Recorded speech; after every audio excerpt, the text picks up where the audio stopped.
Torej, danes imamo pokušanje štruklov na Bali. Tole pa pirini slani, tele so klasika slana, to je pa drobnjakove, čebulni sprosene pa pirine moke, pa ajdovi z jurčki in trtu. Sladko je. Zelo okusno. Ja. To je pa klasika sladka, ajdovi z orehi, mandelešnik, limona, lupinca. Okus je tako dober, torej tega bom si nabavila. Čokolada malina, štrukli z mango, čokolada jagoda, pirini sladki, pehtranovi, borovničeve pa sveže pomarančne lupince. Torej, na koncu lahko povemo, da kako sem tekom intervjuja pojedla 17 štrukljev. Drugače, kako si prišla do štrukljev? Kako se je začela tvoja zgodba? Ja, te štruklje nastale so zelo spontano, res. Ko sem jaz preselila na to kmetijo, končala sem gostinsko šolo, turistično-gastronomski tehnik sem po izobrazbi, delal v številnih gostilnah, od najnižjih poklicev do najvišjih. V 15 letih nekako sem se izoblikovala kot nek profesionalni kuhar, ampak kuhar na področju domače hrane. Tam je bila zelo blizu, ker smo tudi na kmetiji in imam rada site, zadovoljne ljudi zraven sebe in pri meni vedno pol vasi je. Tako da nekako to mi je res greje dušo, ker vidim prazne krožnike in da slastno je, tako da meni je največja zahvala, da ti ješ in uživaš. Tako da tekom teh let izobraževanja in dela jaz sem vedno razmišljala, zakaj, ker naša kmetija predelovala je, oziroma meso še zmeraj predelujemo govedino za rejo, je bila tudi mlečna kmetija, ker smo tudi mleko oddajali v ljubljanske mlekarni zelo veliko let, to iz roda v rod je šlo. Ampak od tega mleka je dobiček je bil tako minimalen, da dejansko, če so včasih s kmetije preživeli, zdaj jaz sem mogla 4-člansko družino živeti iz svoje plače. In to, kar je bilo na kmetiji zasluženo, je šlo v kmetijo, kar vedno pokvari se kakšen stroj, kakšna guma gre, nafta.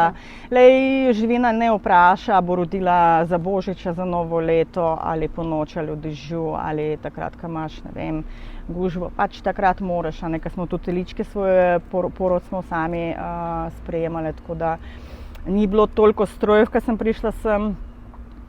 Smo na roke ta ječmen recimo premetavali in mrvo pospravljali gor, v sušilno tudi z vilami, to so velike prikolice. Tako da je kar ogromno dela, ker ni bilo, mislim, da do zdaj tudi še nikoli ni poplačano. In rabiš neko dodatno dejavnost na kmetijstvu zaradi tega, da lahko sploh preživiš, da lahko sploh vzdržuješ to vse. Jaz sem kmetijo vzljubila že tako, ko sem prišla, smo z možem, tako kot sem rekla prej. Smo delali vse na roke, zdaj je to bistveno lažje, ljubice? In se pravim, jaz tekom let skozi razmišljala, kako bi jaz kaj tazga naredila tukaj, da bi uživala v tem, da bi delala in da bi to prinašalo. In da to bi prinašalo dobiček, da dejansko živimo eno normalno življenje, da si lahko vsaj 2-krat na let privoščimo dopust, pa da gremo v trgovino nabaviti stvari, tisto, kar ti všeč, ne pa lih kar kakšna plastika za 2-3 evra, kar meni tudi ni okej, to otroci so rasli. In na zadnjem delovnem mestu v gostilni sem prišla do ene točke, da je bilo vsega preveč. Preddecembrske prazniki so bili, vedno več naročil, posvečala sem se popolnoma delu, da kvalitetno hrano dobijo goste in tega postalo je preveč.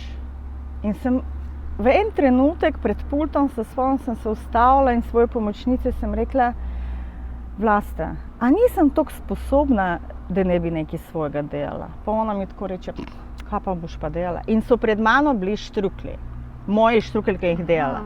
In jaz sem enostavno, intuitivno sem štruklje bom delala. Pa ono tako mi pravi: kako se bojo pa rekli tvoje štruklje? Jaz tako: Anini štruklje bojo. In pazi to, ta močna želja me je popeljala do tega, da sem naslednji dan pogovorila z šefinjo, dala odpoved, 2 meseca še odpovednega roka sem imela, šla na Ajpes in s 1.1.2018 sem že vnaprej si odprla SP. Tako da ta cilj je, se pravim, to je bilo tako v trenutku, odločitev v trenutku in sem jo zagrabila. In enostavno sem šla, meni ni bilo važno, a bom zaslužila, ali kam bom šla. Nisem imela pojma o financah, nisem imela pojma o dobavnicah, nisem imela pojma, kje bom delala, nisem niti razmišljala o tem. Jaz sem imela vizijo, da jaz bom delala štruklje in ljudje to bojo jedli. To je to. Evo, tole štruklje, popolnoma ročno, vsak štrukelj posebej, testo se zamesi, kot sem rekla, tudi ročno, ne? Nimamo stroja za mešanje testa. Masa. Kar bogato. Ja, zelo bogato. Ja, jaz sem rada. Ali pa orenk, ali pa nič. Zato je tudi testo tukaj debelejše. Testo pa je posebnost, ker je tudi lastna receptura, pa ta testo ostane mehko tudi po pogrevanju, na drug dan topi se v ustih. No. In tako, zvijemo ta štrukelj. Sem enostavno šla na tržnico, skuhala te štruklje, šla na tržnico ob sobotah, na Medvoško tržnico z degustacijo in sem prodajala štruklje. Ob sobotah. In pol je ena zadruga rekla, joj, kaj pa če bi mi pri vas imeli vaše štruklje bi imeli? Ja, v redu, podjetje imam, zakaj pa ne? Ena zadruga, druga zadruga. In tako se je začel. In pol smo začeli delavnico predelovati teh 2 garaže zdaj, kar prej mi je ta šefica telo toliko šla na roko, da mi je ponudila prostor, kjer lahko jih delam, ker jaz jih dejansko nisem imela kaj delati. Nisem imela svojih prostorov. In gostilna je delala do 4 in po 4 uri sem lahko prišla in do 3 po noč sem delala, spakirala, zrezala in pač šla na tržnico. Tako, korak po korak. Prodala, kupila, ne vem, 20 kg skute, naredila z 20 kg skute, prodala, kupila 30 kg. To nisem šla v nobene kredite, nič. Jaz sem samo iz svojih financ, kar sem razpolagala, sem pač. In jaz sem rekla, glej, če ne bo šlo, še zmeraj lahko grem v kuhinjo delati, ker pač imam tudi izkušnje in ni mi problem. Če ne bom poskusila, mi bo celo življenje žal. In tako se ta zgodba odvija že 7 let. Seveda 5-6 različnih. Anja, v čem pa je skrivnost, zakaj pa največja vrsta pa je pri tebi? To pa je že drugo leto, imam največjo vrsto. Ne vem, verjetno energija pa dober okus. Samo čokoladne? Ja, 2-krat čokoladne. Tukaj sem že vse probala. Super. Evo, čoko malina? Ja, pa enkrat borovniček. To je pa veganski štrukelj iz čičirike in špinače. Iz pirine moke polnozrnate. Te štruklje so tako nastale zelo zanimivo. Na Malem placu, ker tudi prodajam te štruklje po naročilu, razvažamo jih po celi Sloveniji prek naročilnic, tudi naročilnice so na moji spletni strani ali pa maliplac.si. Stranke so želeli, ker jaz imam vegetarijansko ponudbo. In je zelo težko narediti veganske štruklje. Povpraševanje je bilo kar dost veliko. In vsak mi je rekel, daj tofu, daj tofu. Ma nekako mi ni šlo to tofu nikamor. No pa zakaj mora biti vedno tofu? Saj je veliko druge hrane, ampak je umetnost je bila zlepiti ta štrukelj brez jajc, brez veziva. Ja. Tako, in jaz sem mogla nekaj pogruntati, kar lahko drži tudi ta štrukelj. To pomeni, da ti lahko ga vzameš in kot štrukelj ješ, da je tudi zavit. Jaz ga moram skuhati in še narezati, da mi ne razpade. In sem poskusila s čičiriko. Ampak čičiriko kupam, skuham sama, operem, da se ne napihuje. Skuham sama in jo tudi zmiksam sama, in zmešam s čebulo, česnom pa špinačo in dam v pirino testo, ki ima tudi veliko lepka, polnozrnato. In ta lepek, ki ima čičirika, dejansko ga tudi drži skupaj. Ne tako kompaktno seveda, kot jajca, ampak še zmeraj lahko in je zelo, zelo priljubljen obrok pri vegetarijancih, sploh pa z grahovo omako. To pa sem že večkrat slišala. Kar jej. Ja, ta je, mislim, da iz pirine moke samo, klasičen, čist navaden štrukelj brez dodatkov. Se pravi, te dodatke sem dodala tako po meri tega, kaj bi stranke želele. Tako da tukaj veliko stvari lahko si tudi posameznik sam doda k klasiki. A ne? Poleg teh priljubljenih okusov, ki špinačo imajo zelo rade, pol pa te izumljene okuse moje jurčki in tartufi, pa čebulni, te so mi zdeli fascinantni in sem jaz posamično jih naredila. Ohlajene štruklje, ki se narežejo in pol se grejo zmrznati. Pač posamično jih malo drugače zložim. Štruklje se skuhajo, se ohladijo, se narežejo in zamrznejo. Pa imamo te naše nove lepe škatlice. Sicer ni šlo čisto ekološko oziroma kar še zmeraj po standardih. Jaz ne smem v biorazgradljivo vrečko pakirati kuhan izdelek. Edina plastika, ki je zdaj trenutno prisotna. Ko se pa pakira, vsa naša pakiranja je pač tako. Za gostinske obrate, recimo pa te koče, ki mi pakiram, mi ne damo v tej embalaži, ampak mi damo v razsutem stanju, v rinfuzi, pač količino kilogramov, koliko si želijo. Opomin temu človeku, ki je kupil, da smo hvaležni za to, da se poskusi in kupi in nas podpira. Plus je pa vsakemu paketku ena lepa misel, vsaka drugačna. To mi zdi izredno hvaležna, ker kucine imam gor, ker ta misel meni se zdi, je res ena pikica na i, ker res da temu paketku teh štrukljev, ki je dejansko ročno narejene, vse od A do Ž, vrednost. Sem tudi opazila, da imate čudovit vrt. Ja, To je hvala. tudi tvoj hobi. Vrt pa niti ne, jaz občasno ga urejam, ampak največ skrbi pa mož. Mož skrbi za vrt, on je ljubitelj rož in njemu to zelo veliko bolje gre od rok kot meni. Pa vedno se tukaj na dvorišču sprehaja, dela in vmes tudi ureja stvari, tako da njemu bistveno lažje se posvetiti, kakor meni, recimo iz delavnice se preoblačiti pa tako delati. Tako da ja, to je moževa zasluga. Pa mama moja, no, ona pa pride enkrat na leto za par mesecev in ona je največja fenica rastlin, tako da ureja vse, presaja tukaj. Če kaj te navdihuje na nove štruklje, ker seveda predvidevam, da nisi to začela kar naenkrat toliko izbire. Koliko je bilo na začetku in kako so se prihajale nove recepte? Na začetku je bilo približno 5-6 okusov, kot ajdovi, pomarančna lupinca, klasika obojna, sladka, slana. Pirine sem takoj uvedla. Še mandelešnik, limonna lupinca, ja, to sem imela še od začetka. In kaj te navdihuje na nove recepte? Poslušam stranke, pogovarjam se z njimi. Recimo borovničeve štruklje nastale so sploh spontano, to so borovničeve in ene so od najboljših štrukljev. Na Mariborskem Pohorju imam jaz štruklje v trikotni jasi. In midva z Iztokom sodelujeva že, mislim, da več kot 5 let. On me je že kar 2 leti po našem sodelovanju prosil. Jaz imam prav borovnice gor na Pohorju, a pa nimam borovničevih štrukljev, a bi lahko mi naredila borovničeve štruklje? Pa sem rekla, ne bom naredila borovničevih, ker že tako imam veliko okusov. In bolj sem razmišljala, dobro, bom naredila borovničeve, ampak če naredim za njega, pa pač posledično za vse ostale, a ne? In tako so nastale borovničeve spet. Bom probala zdaj še borovničeve. To se pozna, polnomasna skuta je noter, 40%. Ja. To je pa vrhunsko. Ja. Vse si dobro. Hvala.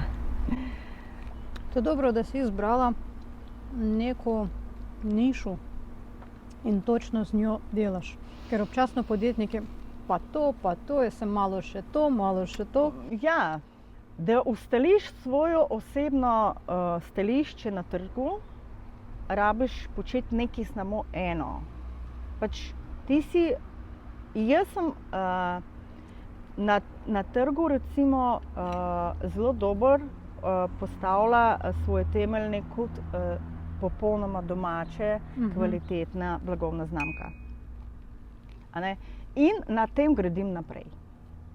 To pomeni, karkoli bom jaz dala, jaz imam marlenke recimo zdaj, ampak to je samo po naročilu, ker brez konservansov in 7 dni rok trajanja, imam medenjake ročno narejene, ampak to so butične količine, to niso industrijske količine, a ne? In na tak način dodajem, koliko lahko Torej, podelam. se da tudi naročiti druge sladice. Tako, ja. Se da, neki smo že, se pravi, medenjake in marlenke Ker potratne. nisem niti vedela, da lahko. Ja, potem- potratne potice tudi imam pred praznike, delam, pred veliko nočjo pa božič, tako da to. Kakšna pa tvoja najljubša kulinarika, kuhinja? Kaj imaš rada? Jaz imam rada enolončnice. Jaz imam rada enolončnice, vse, pa kakšne take obare, piščančje iz domačega piščančka pri sosedih, a ne, tako da, ne vem, po zimi imam rada te iz kislega zelja, jota, ričet kakšen, tako te domače enolončnice se meni nekako najbolj doma, pač mi je priljubljena hrana.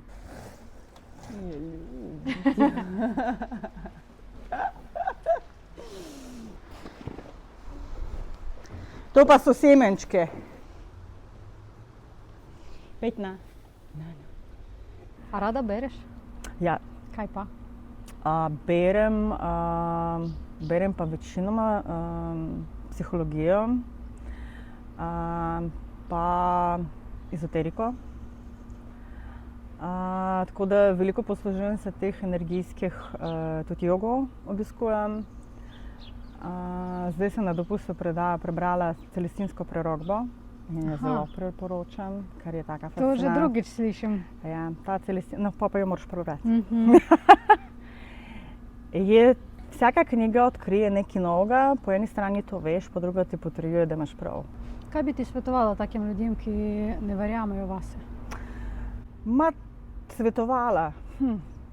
Čisto po človeško. Čisto po človeško svetovala bi takim ljudem, ki ne verjamejo vase, da ne samo razumejo eno stvar v tem življenju. Živimo samo enkrat. Ne bomo ponovili svojega življenja. To, kar bomo naredili ta trenutek, mi zdaj govorimo, ne bo nikoli se več ponovil. Radi video posnetko. In na smrtni postelji nam ni bo nikoli žal, da smo premalo delali ali smo preveč uživali. Upati se je treba, ampak to je treba sprocesirati.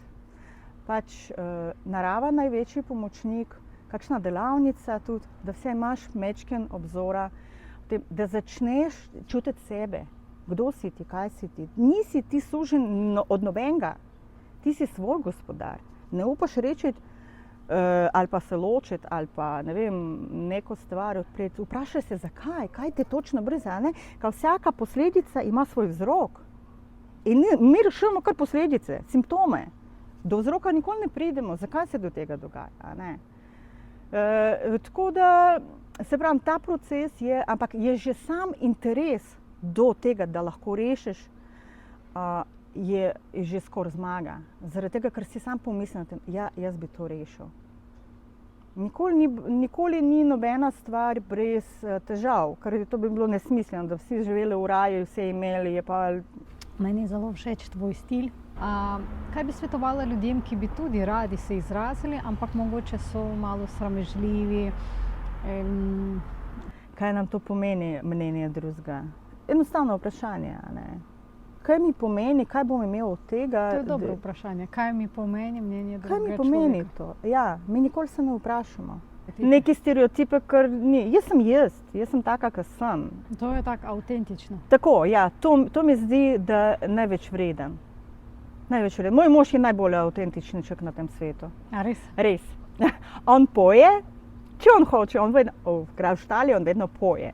In vsi sosedi poslušajo. On ima pač, pogovori sem s sabo, on se gre pogovoriti tam z gajbo, z lopato, tako komunicira z vsako stvarjo, ker pač izraža to, kar mu je trenutno všeč ali ni všeč, ampak to je fajn pretok.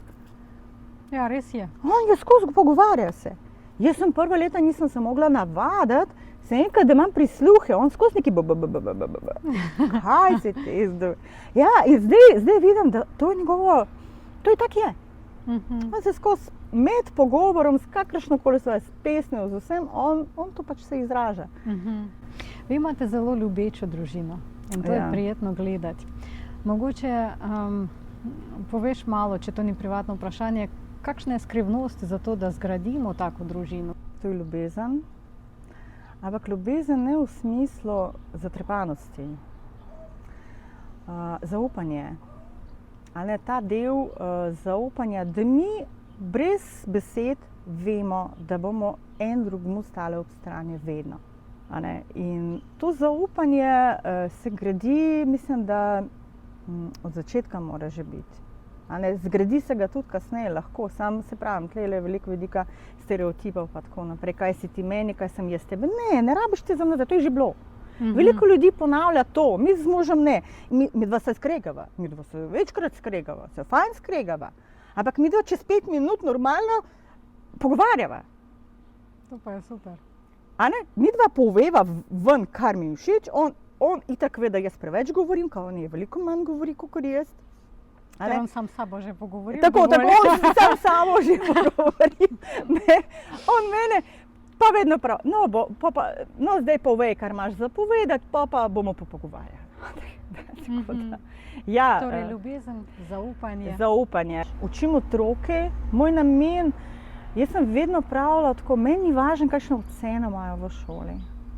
Meni je važno, kakšne ljudi jaz bom v svet spustila. In da živijo v naravnem okolju, da sine traktor, vse njive podela, recimo. To je res. A ne? Veliko pomeni. To veliko. Kakšen da čuti življenje. Tako. Da. Tiste številke pa ocene, pa vaš sin danes to pa to naredi. Ja prav, pač je otrok izrazil vse. Pa ne zdaj. Mislim, tako malo drugačen način vzgoje mi dva imava, ker zaradi tega pri nas je vedno ogromno otrok. Pri nas v hiši je vedno ogromno otrok. Ker je zaupanje in ja, od majhnega že. občutek varnosti. Tako. Mi ne govorimo, ne, tega ne smeš. Ali pa ne bom tega dala. Ali pa ne boš sem prišel, če ne boš pospravil za sabo. A veš, tako, tak je. Mi tega ne govorimo, oni sami vejo, oni vidijo pri nas, mi pospravljamo stvari, mi urejamo stvari, in oni posledično tudi ponavljajo. Ker otroci ne poslušajo, ampak gledajo. Ne, gledajo, tako. Najlepša hvala ti iz srca za najin pogovor, res sem uživala in upam, da to čutiš. In upam, da tudi naši gledalci bodo videli, kakšen čudovit človek si ti in kako sem tebe začutila jaz takrat na dogodku. Upam, da tudi ljudi bodo. Hvala ti res iz srca. Hvala tebi, Nadja, za tvoj čas. Čas je zelo pomembna stvar v našem življenju in če mi namenimo nekomu svoj čas, je to veliko več vreden kot karkoli drugega. Z veseljem. Hvala ti. Hvala.